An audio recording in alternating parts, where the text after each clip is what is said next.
اكتشفت ان انا عندي حاجة اسمها برين روت او تعفن الدماغ. دماغي بايظة بمعنى اصح. عايزين تعرفوا ازاي دماغي باظت وانتوا كمان دماغكم بايظه؟ تعالوا معايا وانا اوريكم. الموضوع ابتدى موبايلي عادي اللي بحب امسكه في اوقات فراغي عشان اسلي نفسي، افتح تيك توك، افتح انستجرام، اشوف ايه اللي بيحصل في الدنيا، ايه الترندات الجديده، احب اتفرج على كل الفيديوز والحاجات الجديده. بس فجأة اكتشفت ان الموضوع بيوسع مني واحدة واحدة. اكون خارجة مع اصحابي وقاعدين وبنهزر وبنضحك، اقول لهم ثواني يا جماعة خلوني اصور اللقطة دي عشان انزلها انستجرام، او اكون بسكرول مع اصحابي. كمان ما اقدرش انسى الوقت اللي بقضيه بالساعات قبل ما انام، حتى البريك ما بين المجموعات كنت بسكرول فيه، وطبعا وانا في مكان عام عشان محدش يبص عليا كنت بفضل اسكرول. حتى يا جماعة في الوقت بتاع البريك اللي بحاول افصل فيه كنت بسكرول. الموضوع وصل بيا اني حتى في اوقات اللي بغسل فيها اسناني كنت بسكرول على الموبايل بتاعي. طبعا ما اقدرش انسى الاوقات اللي كنت بحاول انجح فيها، ده اللي كان بيحصل بالظبط.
اكتشفت ان انا عندي حاجة اسمها برين روت او تعفن الدماغ. دماغي بايظة بمعنى اصح. تعفن الدماغ ده بيحصل لما بنستهلك كميات كبيرة من السوشيال ميديا، او بنقعد على الموبايل بتاعنا بوقت طويل جدا. اللي بيحصل ان مخنا بيفرز دوبامين بنسبة كبيرة جدا، دوبامين. تمام. فبيحصل بعدين حاجة كده في المخ، ان مخك ما بقاش مركز نهائي، ما بيعرفش ياخد قرارات صح، تبقى مشتت بطريقة مش طبيعية. كل ما تيجي تبتدي حاجة ما بتعرفش تبتديها، كل ما تيجي تحط الكتب بتاعتك عشان تذاكر تلاقي نفسك ماسك الموبايل بتاعك عمال تسكرول.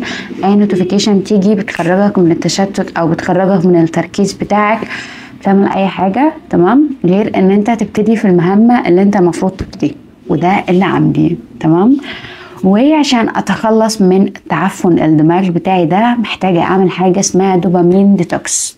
دوبامين ديتوكس ده ان انا احاول اقلل المحفزات اللي بتخلي عقلي يفرز دوبامين او جسمي يفرز دوبامين. اوكي، اي حاجة بتديني دوبامين عالي هقللها. ايه الحاجات اللي انا هقللها؟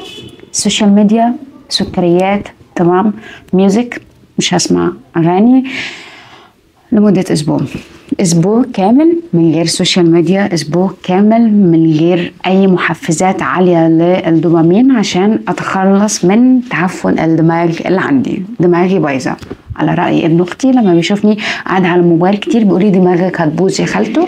فخالته دماغها بايظة، انا قررت ان انا اتخلص من تعفن الدماغ اللي عندي. الاسبوع ده هيكون اسبوع كامل من الملل. هحاول اجبر نفسي ان انا امل بشكل كبير. هعمل كده زي زمان، هحاول كده تكون تجربة شبه ايام جدي وجدتي كانوا بيعملوا ايه في وقت الفراغ بتاعهم، كانوش بيعملوا حاجه اوكي غير ان هم قاعدين. فانا كمان هحاول امل بشكل طبيعي جدا عشان عايزه مخي يرجع تاني لزي ما كان، انه يرجع يحاول يركز تاني ومبقاش مشتت بالقدر اللي هو فيه. ف هعمل كده. اللي انا هعمله انه همسح كل السوشيال ميديا، تمام. بس مش كل السوشيال ميديا، لانه انا بحتاج ابلكيشن واحد في الشغل بتاعي، هسيب الواتساب.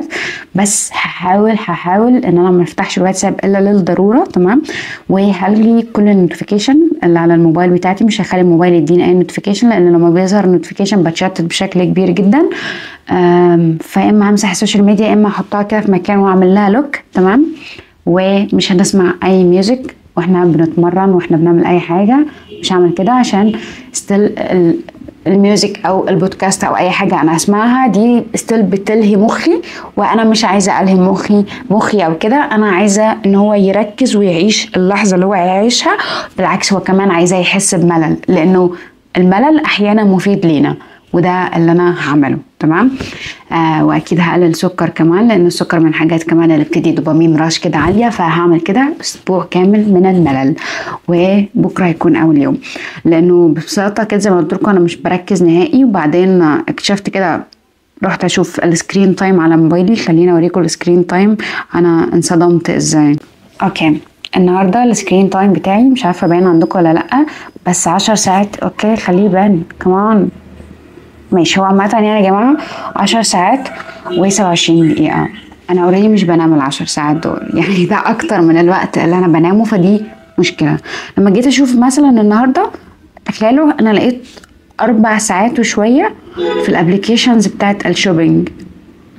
فدي كمان مشكلة، انه زي ما همسح السوشيال ميديا اوكي، انا كمان همسح الابليكيشنز بتاعت الشوبينج، لانه انا ساعات بسكرول على الابليكيشن دي. وستيل الشوبينج كان من الحاجات اللي هتديني دوبامين وكده، فانا مش عايزه اعملها. اسبوع كامل من الملل، وبكره هيكون اول يوم في الاسبوع ده، وهاخدكم معايا في التجربه دي عشان نشوف انا هعمل ايه. حاسه ان انا هموت، لانه انا كل ثانيتين بعد ابص اتشيك في الموبايل بتاعي، كل ثانيتين حرفيا. فاسبوع كامل من غير السوشيال ميديا ده هيبقى مميت. وبالذات اكتر حاجه هفتقدها هي اليوتيوب، لان انا بتفرج على يوتيوب كتير. بس خلينا نشوف هقدر ولا لا. وانا متاكده ان بعد التجربه دي مخي هيشكرني على اللي انا عملته. خليكم معايا.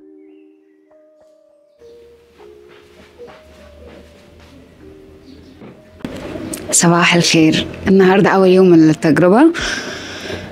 موضوع صعب قوي بجد، الموضوع صعب قوي. لو اقول لكم انا كام مره حاولت امنع نفسي ان انا اروح امسك الموبايل وافتحه واسكرول، او انه اشوف حتى نوتيفيكيشن حد بعت لي حاجه، حد عمل حاجه. انتوا مش متخيلين. المفروض ان الساعه دلوقتي اوريدي 1:45، تمام.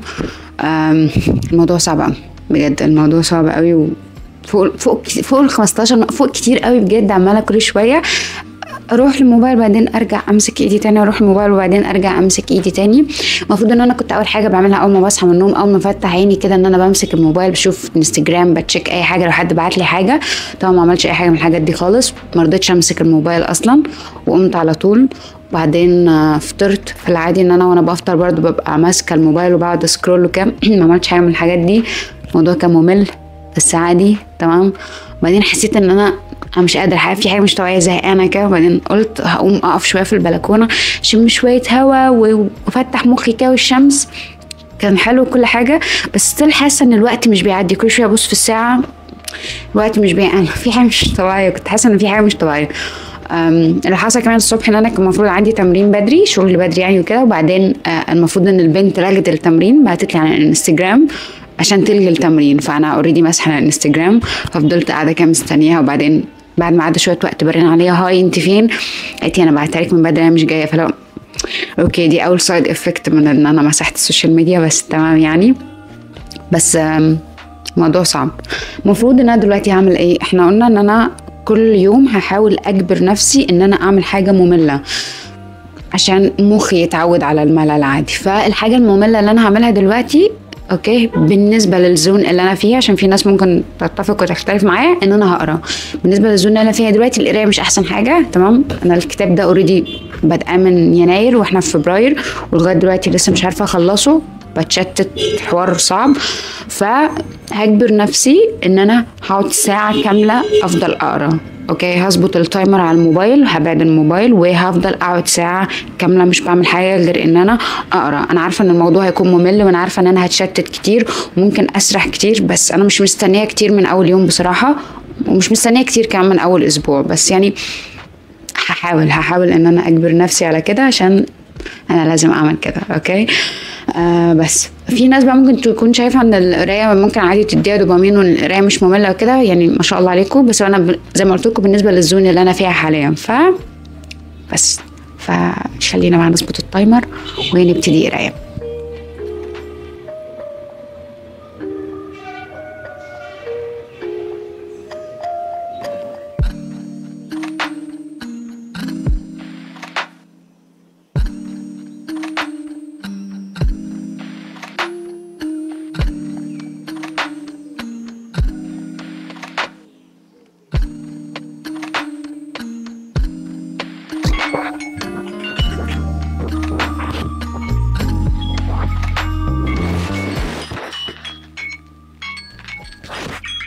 اوكي ساعة، مش عارفة ازاي الساعة عدت. ده اعتقد انا خلصت مثلا 4 شباتر او حاجة، مش عارفة. لغاية دلوقتي الدنيا تمام، حاسة لغاية دلوقتي الدنيا تمام، حاسة بس شوية ملل بصراحة. انا عملت تشيك على موبايلي مرتين عشان اشوف الوقت لكن ما فتحتوش يعني، بس تمام، بس ملانة بس تمام. شوف بقى اخر اليوم هكون السكرين تايم بتاعي قد ايه. اوكي نهاية اليوم الاول، جاهزين نشوفوا السكرين تايم بتاع النهاردة؟ اوكي خلينا اوريكم. باين؟ اوكي يس، 2:32 2:32 بالنسبة ل10 ساعات قبل كده، فده روعة، اقل من نص روعة، ده انجاز. بلس كمان انه ساعة منهم اوريدي كانت امبارح بالليل. انا بجد يعتبر النهارده مسكتش الموبايل خالص، فتحفة.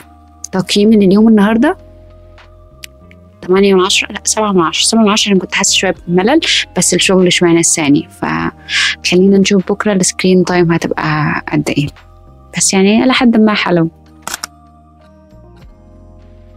صباح الخير.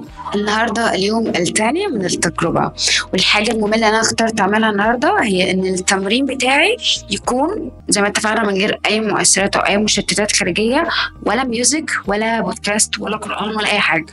أول مرة يعني أنا قبل كده جربت إن أنا أتمرن عادي من غير أغاني، كان الموضوع عادي، بس كنت بسمع بودكاست أو كده.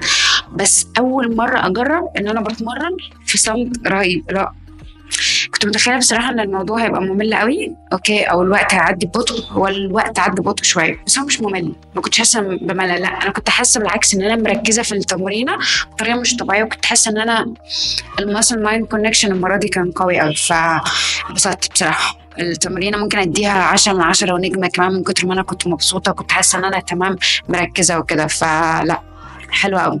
حاجة كمان اللي انا اخترت ان انا اعملها النهارده اني الاوضه بتاعه التمرين او الجيم يعني ما يكونش فيه الموبايل نهائي. حطيت الموبايل في اوضه وانا في اوضه، لانه ساعات حتى ممكن ما افتحش اشوف الموبايل من جوه، بس كل شويه تاني كل شويه عماله بتك كده اللي هو انور، هيشتتني باي شكل من الاشكال. فاخترت ان انا اخليه بعيد واكون انا في مكان وهو في مكان، ودي حاجه بالنسبه لي عظيمه، لانه انا في العادي ما بحبش موبايلي يسيبني ابدا، ودايما معايا، فحطيته بعيد. ده انجاز تحفه في تاني يوم، مش متخيلها بصراحه، بس حلوه قوي. اكتر حاجه بصراحه مضحكاني في التجربه دي او مستغرباها انه كل الاكسبيرينس دي وكل ده والستراجل ده عشان حاجه بالنسبه لاجدادي او بالنسبه للبني ادم زمان كانت حاجه عاديه خالص. ايه يعني ايه حته حديده حطيتها في ايده، ايه المشكله ما تسيبيها وتكملي حياتك عادي، بس الموضوع كان صعب. يعني متخيله قوي جدودي لو شاف الفيديو ده يحس انه عندنا حفيدة عبيطة اللي انت بتعمليه ده، بس يعني هم مش متخيلين الموضوع عامل ازاي. حلو التجربة لغاية دلوقتي حلوة وماشية زي ما أنا متخيلة، يمكن أحسن كمان، بس خلينا نشوف هيحصل إيه. نهاية اليوم الثاني من التجربة. أوكي، جاهزين تشوفوا؟ ساعة ونص، جاست ساعة ونص، منهم 48 دقيقة على الماسنجر. كان اوريدي عندي فيديو كول شغل وكده في ال 48 دقيقة دول، بس أنا اوريدي قعدت النهاردة أو مسكت الموبايل أقل بجد من ساعة. ممكن يكون مش فاكرة، ممكن أحسبها، بس أقل من ساعة. أوكي، فتحفة. اليوم التاني هديله 8 من 10، بس ستيل حاسة بشوية ملل، بس تمام. نهاية اليوم الثالث. اوكي، اليوم الثالث من التجربة. سكرين تايم النهاردة 2 و41 دقيقة.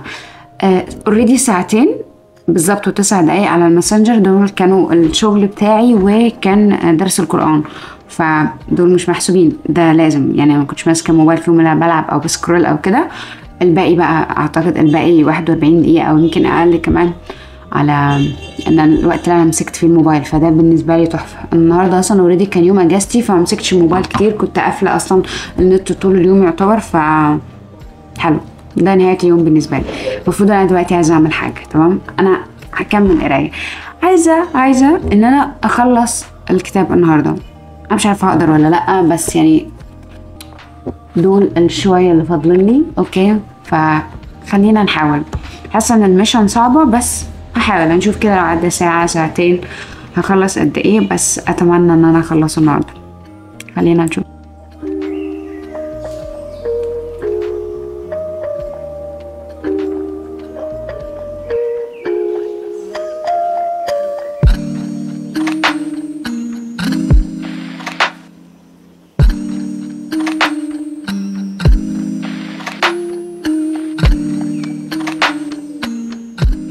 اوكي، ساعة ونص قعدت اقرا، بس اكيد ما خلصتش الكتاب، ستيل لسه فاضل لي كتير، بس خلصت جزء كويس. تمام. هكتفي بهذا القدر، لان انا خلاص الساعة بقت 10:30 وانا مش قادرة بصراحة، محتاجة انام قوي، فشكرا. بس خلينا نبص نص الكوباية المليان، ان انا قعدت ساعة ونص كاملة بقرا متواصل. هو شي بجد. خلينا نشوف بكرة هنعمل ايه.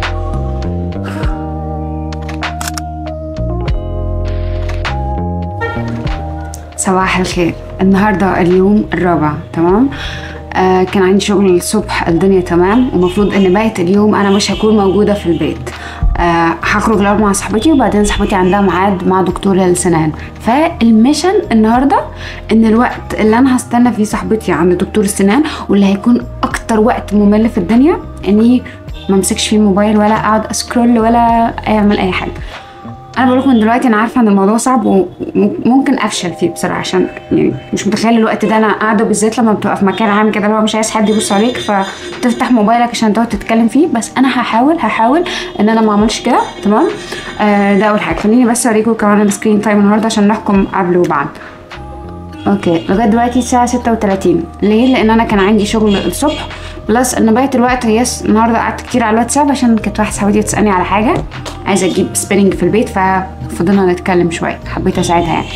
بس فخلينا نشوف النهارده هيمشي ازاي.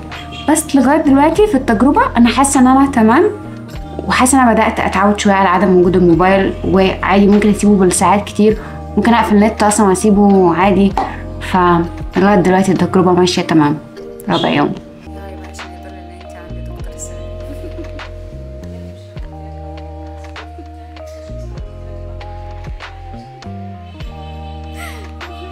نهاية اليوم الرابع. جاهزين نشوفوا السكرين تايم؟ انا قلت لكم ان انا هحاول ما امسكش الموبايل بره كتير. انا فعلا حاولت اقصى حاجه، بس في ساعات كده اوقات ببقى مضطرين نمسك الموبايل، يعني اتصور، كنت عايزه اكلم اختي واتساب، كده، فكنت اضطريت امسك الموبايل. 2:35 دقيقة. اوكي، حلو. منهم اوريدي ساعة ودقيقتين ماسنجر عشان كان عندي شغل النهاردة، فده معناه ان انا مسكت الموبايل النهاردة 1:33 دقيقة. تحفة. ستيل حلو قوي بصراحه، يعني مش كنت متخيله اكتر من كده، لان انا قعدت مع يعني كتير عند دكتور السنان مع صاحبتي، فكنت متخيله بقى اللي هو همسك الموبايل كتير اونس نفسي وكده، بس لا ما مسكتش الموبايل كتير، فده ستيل حلو. بس مش هكذب عليكم، انا متحمسه قوي ان التجربه تنتهي، عشان حاسه انه حلو كل حاجه، بس لا مستنيه بقى ان انا ارجع تاني. مش هرجع بنفس الشده، بس حاسه ان انا عارفين احساس الممنوع مرغوب، فانا عايزه ارجع. بس نفس الوقت بدات اتعود على عدم وجود الموبايل، فمش عارفه، خلينا نشوف الايام الجايه هيحصل فيها ايه، مش عارفه. هاي نهايه اليوم الخامس والاخير من التجربه. ليه النهارده هيكون اليوم الاخير من التجربه؟ لانه ببساطه الهدف من التجربه حصل خلاص. انا كان الفكره ان انا كنت بحس ان موبايلي متحكم فيا زياده عن اللزوم، ان انا مش بقدر اسيب موبايلي، وان انا مش عارفه اكنترول الدنيا نهائي. كل الفكره ان انا عماله بمسك موبايلي وبسكرول، مش بعرف اركز، مش بعرف اعمل الحاجه اللي انا عايزاها، دايما مشتته، دايما كل دماغي في الموبايل بتاعي. النهارده في اليوم الخامس الفكره النهارده كانت ايه؟ انه اقفل موبايلي وطول اليوم ما استخدمش موبايلي. يعني كان عندي سيشن الصبح على الموبايل عادي فيديو كول، وبعد كده طول اليوم حرفيا انا كنت قافله الموبايل بتاعي، لدرجه انا كنت حاطاه كمان تحت السرير كده عشان مش عايزه اوصله باي شكل من الاشكال. لقيت ان انا قادره اعيش عادي وان الدنيا تمام. وفكره انه دايما كان التفكير في موبايلي، او فكره التعود اللي انا كنت دايما متعوداه ان انا عايزه اروح امسك موبايلي، مش موجوده. اعتقد ان الهدف من التجربة حصل خلاص، فبالتالي حاسة انه مش هكمل اليومين الجايين. خليني اوريكم حاجة بس الاول. السكرين تايم بتاعي النهاردة، السكرين تايم بتاعي النهاردة كان ساعة 34 دقيقة. تمام، اوريدي ساعة و18 دقيقة منهم على الواتساب، لانه سيشن ساعة كاملة كانت على الواتساب النهاردة مش على الماسنجر. فده معناه ان انا مسكت موبايلي حرفيا ميبي 30 دقيقة او اقل عامة يعني. بالنسبة اللي أنا كنت بادية السكرين تايم من 10 ساعات ونهاية بساعة وشوية، فعشان الساعة ونهاية ب30 دقيقة، فده إنجاز تحفة. إيه اللي أنا طلعت منه من التجربة دي؟ اللي طلعت منه من التجربة دي إنه السوشيال ميديا مهمة جدا جدا بجد. يعني أنا حسيت فعلا بأهميتها، حسيت فكرة إنه دايما لما ببقى مثلا قاعدة كده في الأيام دي وعايزة أسرش على حاجة مهمة فعلا أنا لازم أعرفها دلوقتي، قد إيه السوشيال ميديا كانت مسهله عليا الموضوع جدا، بالذات في موضوع السيرش، بالذات في موضوع المعلومات، في كل الحاجات دي. قد ايه كانت مسهله عليا الدنيا في ان انا عماله اتواصل مع الناس اسهل واسرع، كل الحاجات دي. بس كل حاجه لغايه ليفل معين، بس لما بتزيد عن حدها ده غلط. ففكره التجربه زي ما قلت لكم ان انا اكنترول الحاجه، انا اللي ابقى مسيطره مش هي اللي مسيطره عليا. تمام، فالسوشيال ميديا مهمه وعمري ما هقدر استغنى عنها. يعني مش هعيش في كهف بمعنى صح، مش هبعد عنها تماما، لا هي فعلا مهمة، بس كل شيء لازم يكون بحدود كده. ما نكونش الدنيا مفتوحة زيادة عن اللزوم، وما نكونش بضيع وقتي وتركيزي والتركيز على شغلي المستقبلي ومركزة بس في السوشيال ميديا وحياة الناس، وده نزل ايه وده عمل ايه وده اشترى ايه. ما ينفعش كده خالص. بس التجربة كانت تحفة، هديها مثلا بجد 10 من 10. كنتش متخيلة ان انا هعرف اعدي بالايام دي خالص، بس سبحان الله عديت والدنيا تمام. وبس اتمنى الفيديو يعجبكم، واتمنى ان انتوا كمان تجربوا التجربة دي، تشوفوا كده هل هتقدروا تكملوا الايام ولا لا. للاخر 7 ايام انا حاسة ان انا اقدر اكمل، ممكن اليومين الجايين كمان اقدر واكتر، بس انا هكتفي بهذا القدر. وبس انبسطت في التجربة دي جدا. باي.